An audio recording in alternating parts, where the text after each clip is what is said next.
многоразовая мишень – имитация одной из самых сложных боевых машин.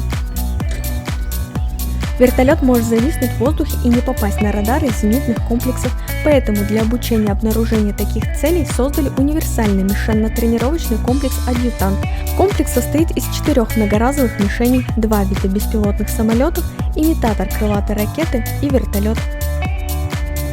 Из этого командного пункта можно управлять одновременно 6 воздушными целями разных типов. Северо-западнее.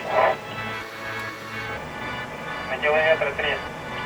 Это позволяет воспроизвести налет любой сложности с различными задачами и отработать действия зенитного комплекса.